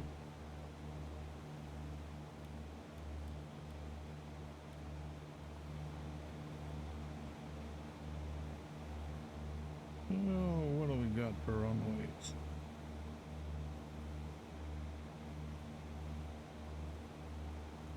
Say active runway. Cessna 6 Bravo Golf arriving and departing runway 16. Okay.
Cessna 6 Bravo Golf inbound to land.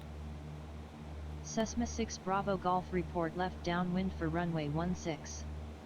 Will report left downwind for runway 16 Cessna 6 Bravo Golf.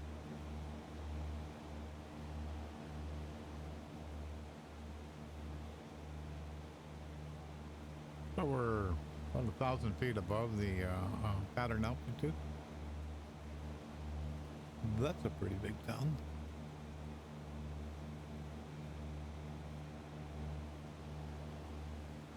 At least it looks that way. Looks like that thing goes all the way there. Wow. So we're 8 miles out from the airport. Trying the runway's got to be going like this.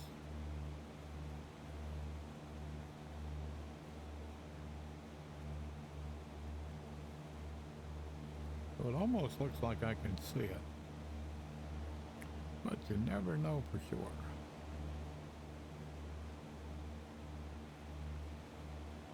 You're kind of looking for something that it has ends, 2 ends, and kind of the direction, but it certainly looks like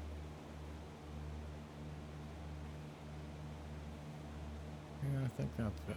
7 miles out. That's about right.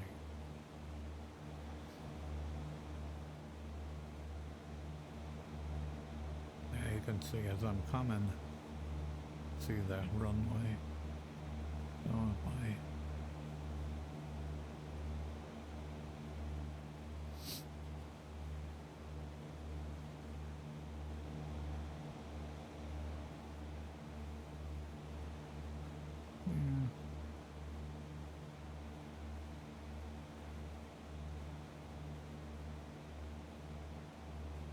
yep, that's gotta be it.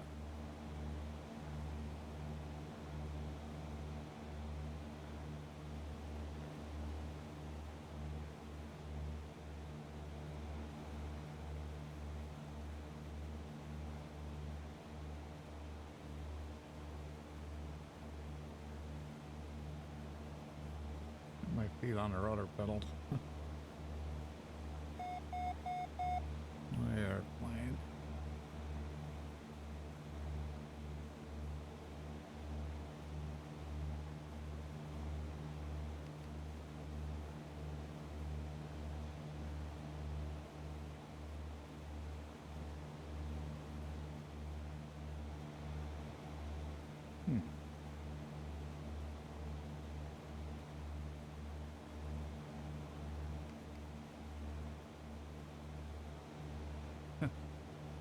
Trying to kill the autopilot, and it was not cooperating. Kept up there. I was like, why is it doing that? Yep, okay, we're good. We're good.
Okay. Last airport of the stream. Last landing. Try to make sure I get do a good approach here.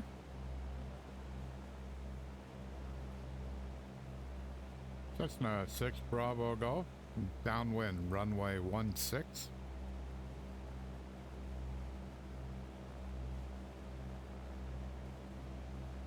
Cessna 6 Bravo Golf, inbound to land. Cessna 6 Bravo Golf, report left downwind for runway 16.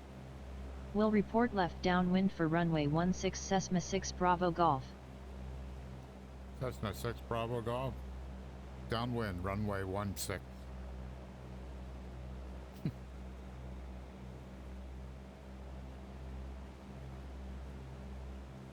Downwind runway 16, Cessna 6 Bravo Golf.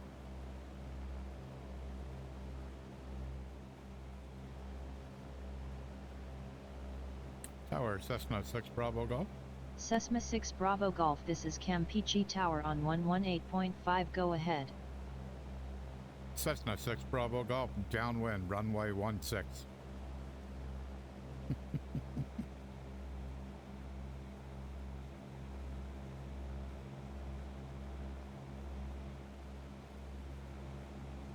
Cessna 6 Bravo Golf, downwind runway 16. Yeah, she ain't understanding me for some reason. I don't know why yet.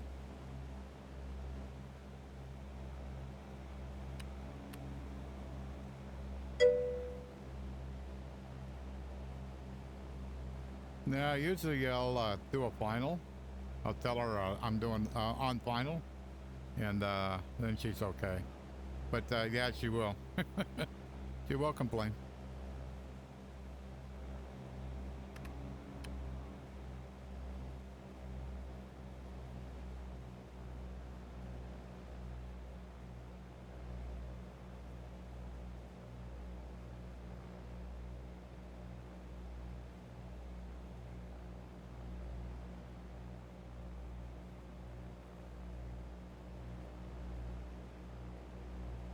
Cessna 6 Bravo Golf, turning final. Cessna 6 Bravo Golf, winds are 149er at 15 knots, cleared to land runway 16. Cleared to land runway 16 Cessna 6 Bravo Golf.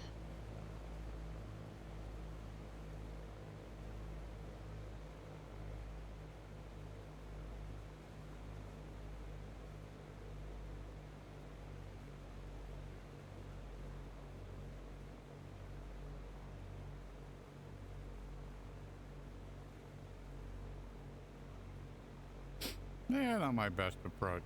We'll be okay.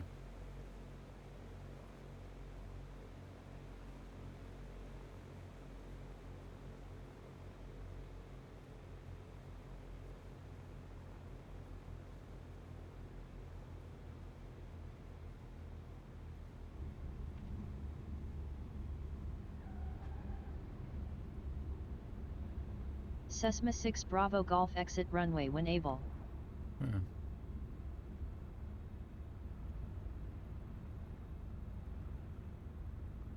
That was a poor flare. Okay, I'll have to look at it.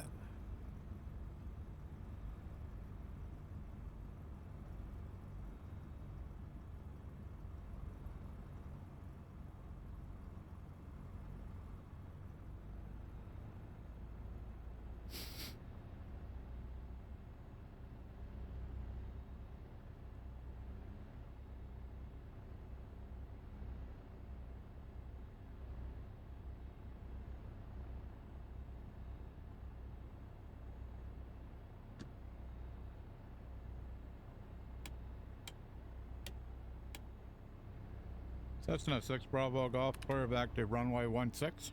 Cessna 6 Bravo Golf, welcome to Alberto Acuna Onge International. There is no ground control at this airport. Let us know if you need taxi instructions. I guess I'll figure it out.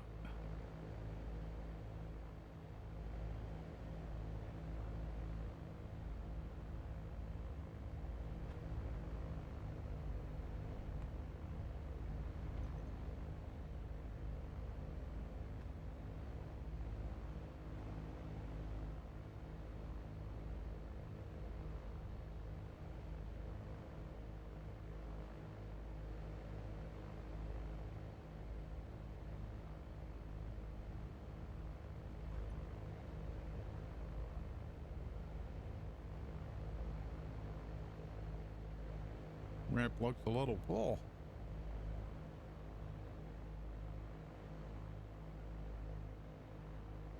Come on, Doug, don't hit me.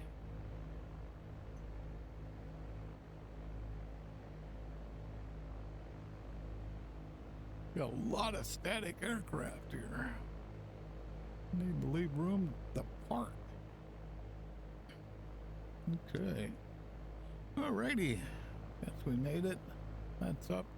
Yeah, I don't know. Every once in a while, like when you try to do the downwind, it just doesn't work out. I don't know what the deal is. So, but yeah, that's what it is. We made it, and without it's kind of a little dicey in the middle airport, but we're okay.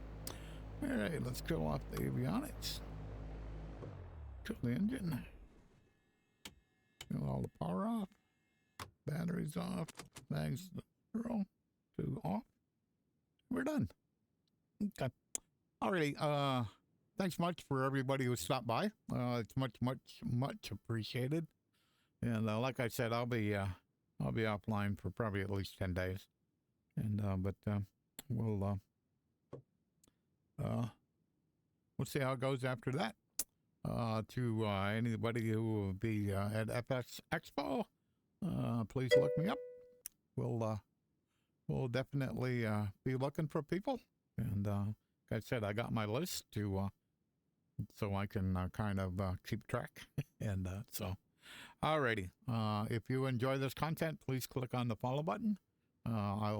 This was a good flight, so I'll go ahead and I'll push it over to YouTube, and that'll show up at midnight tonight. So, thanks much. Y'all have a great day. I had a lot of fun today. Thank you so much. Bye-bye.